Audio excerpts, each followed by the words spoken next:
राजा किशनराज एक बहुत बड़े साम्राज्य के राजा थे। उन्होंने अपना राज्य बड़ी कुशलता पूर्वक चलाया, लेकिन शायद होनी को कुछ और ही स्वीकार था।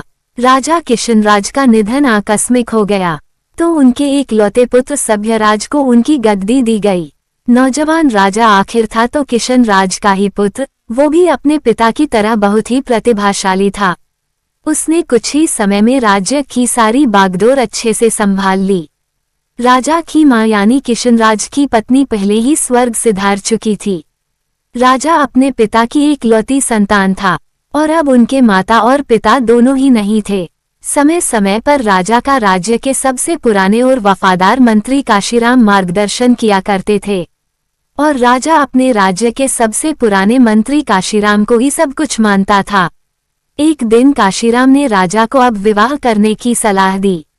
राजा को उन्होंने पास के राज्य की राजकुमारी प्रेरणा के बारे में बताया।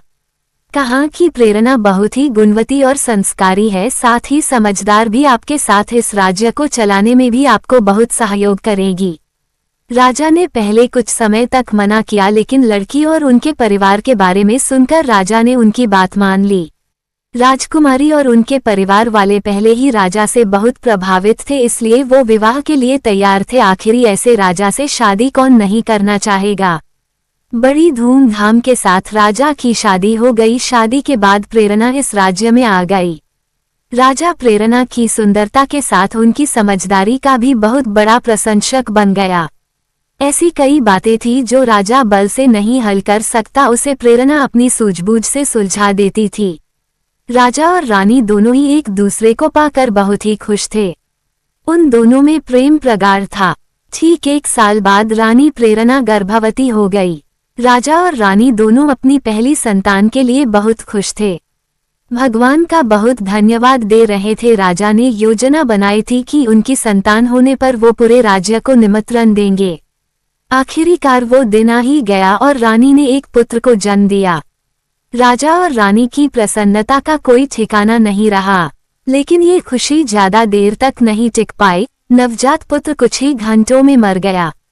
राजा और रानी के साथ मंत्रीगण और सेवक सभी बहुत दुखी हो गए। काशीराम ने राजा को हौसला दिया और कहा कि भगवान की मर्जी के आगे किसकी चली, आप खुद को संभाले और रानी को भी हौसला दे। राजा ने रानी को हौसला दिया, साथ ही खुद को भी। वो समय भी निकल गया। राजा और रानी उस दुख से उभरने लगे। उन्होंने इस सत्य को स्वीकार किया और अपने आने वाले जीवन के लिए फिर से योजनाएं बनाने लगे। कुछ समय बाद फिर रानी गर्भवती हो गई। इस बार राजा और रानी कुछ ज्यादा सतर्क थे। समय समय पर दाई और वैद्य से परामर्श लिया गया ताकि पिछली बार जैसा फिर कुछ ना हो। समय आने पर फिर रानी ने फिर एक पुत्र को जन्म दिया, लेकिन इस बार भी वो पुत्र कुछ घंटों का ही मेहमान था। राजा रानी को लगा कि ऊपर वाला उनके साथ ऐसा क्यों कर रहा है। अब ये बात सोचने योग्य हो गई थी। राजा ने अब दूसरे तरह के उपाय करना शुरू कर दिए। सब कुछ होते हुए भी राजा के राजमहल में एक अगल खालीपन था। विरोधी राजा और शत्रुओं ने राजा की इस अवस्था का लाभ उठाकर राज्य पर हमले करना शुरू कर दिए। अपने निजी जीवन में इस परेशानी का प्रभाव कई बातों पर पड़ा। राजा अपना कुछ राज्य हार गया। राज्य की जनता का भी राजा पर से विश्वास कम होता जा रहा था। बातें थी कि जो अपनी संतान नहीं बचा पा रहा है, लगता नहीं वो राज्य को बचा पाएगा।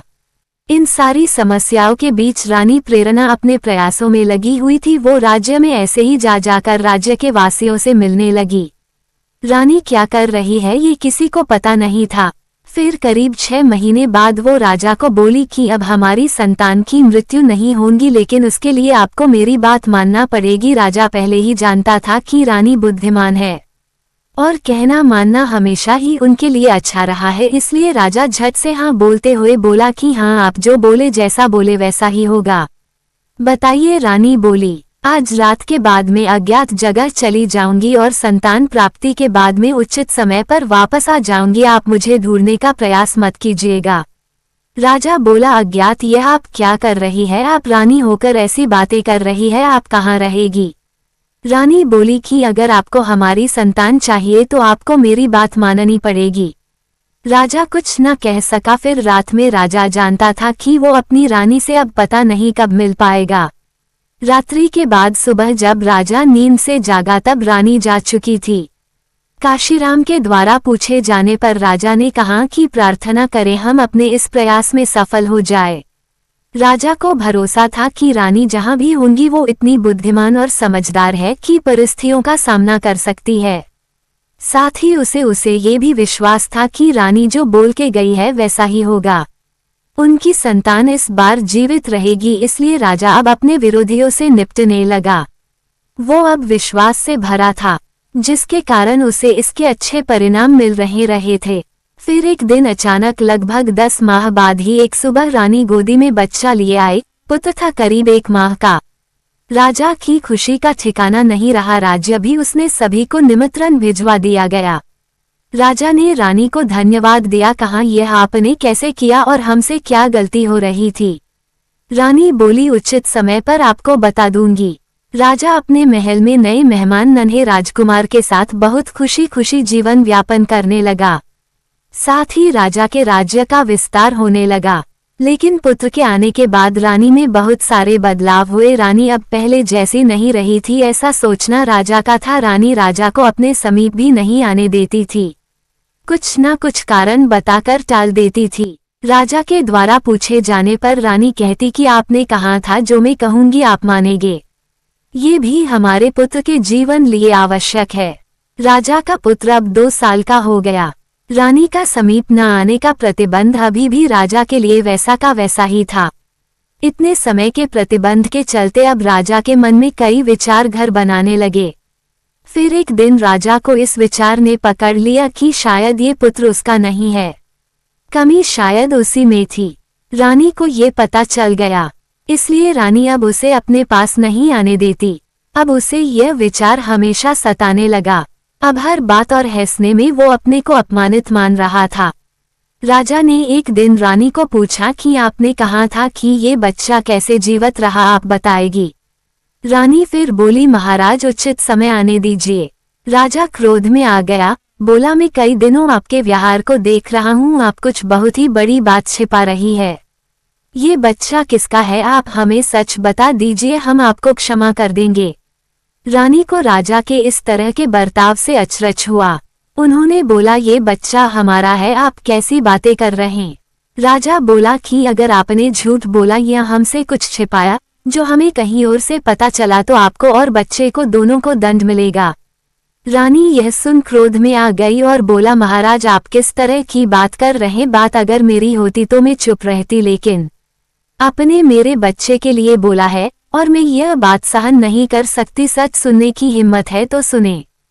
तब रानी ने एक ऐसे सच से राजा को अवगत कराया जो वो नहीं जानता था। रानी ने कहा कि मैंने इस पूरे राज्य में करीब 6 माह तक भ्रमण किया और जगह जगह जाकर पुराने लोगों की बातें सुनी। आपके राज्य की सीमा पर जंगल में एक समूह रहता है। उनके कुल देवता में उनकी अटूट आस्था है और उनमें शक्ति भी है। साथ ही समूह का एक प्रधान है जो पूरे समूह का ध्यान रखता है। उनकी वाणी मतलब उनके देवता की वाणी। जब आप 1 वर्ष के थे तब आपके पिताजी और माता के साथ एक दिन यात्रा पर गए। बगी से यात्रा करते समय उस समूह की एक महिला जो गर्भवती थी बगी से टकराकर मृत्यु को प्राप्त हो गई, जिसके परिणाम स्वरूप उन्हें प्रधान ने श्राप दिया कि अब से उनका वंश आगे नहीं बढ़ेगा। इसी वजह से आप भी अपने पिता के एक अकेली संतान है और इसी कारण हमारी संतान नहीं बच पा रही थी।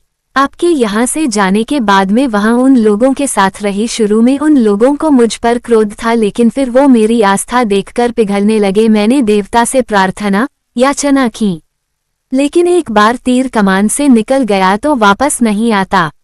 हमारी संतान फिर पैदा होते ही चली गई। फिर राजा पूछता है तो ये बच्चा किसका है। मेरे समय के साथ ही वहाँ एक और स्त्री भी गर्भवती थी, उनकी संतान भी उसी समय हुई। हमारी संतान के फिर चले जाने में उनके देवता के आगे संतान को लेकर जोर जोर से रोने लगी। तभी वो सारे समूहवासी इस बच्चे मुझे देने आ गए और मेरे आगे घुटने टेककर मुझे समर्पित कर दिया। उनकी आंखों में मेरे लिए प्यार था, दया थी और हाथ में बच्चा था।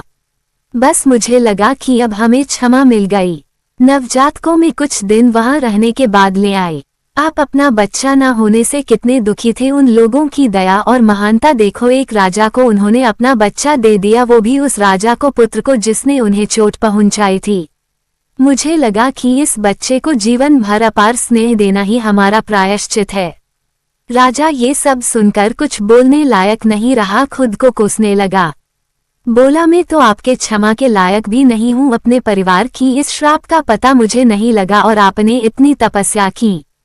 मैंने आपसे विवाह करके आपके साथ अच्छा नहीं किया, मुझे क्षमा करें। रानी ने कहा कि शायद मेरे द्वारा ही इसका पता लगाया जा सकता था, भगवान मुझे आपके पास ले आए। फिर राजा भी रानी के साथ वहां उन सभी से भेंट करने और क्षमा मांगने गया और उनकी दया को स्वीकार करते हुए उस बच्चे को बहुत स्नेह करने लगा। आपको ये कहानी कैसी लगी हमें कमेंट कर जरूर बताएं। ऐसी ही अच्छी कहानी के लिए हमारे साथ बने रहें। ये कहानी पूरी तरह से काल्पनिक है।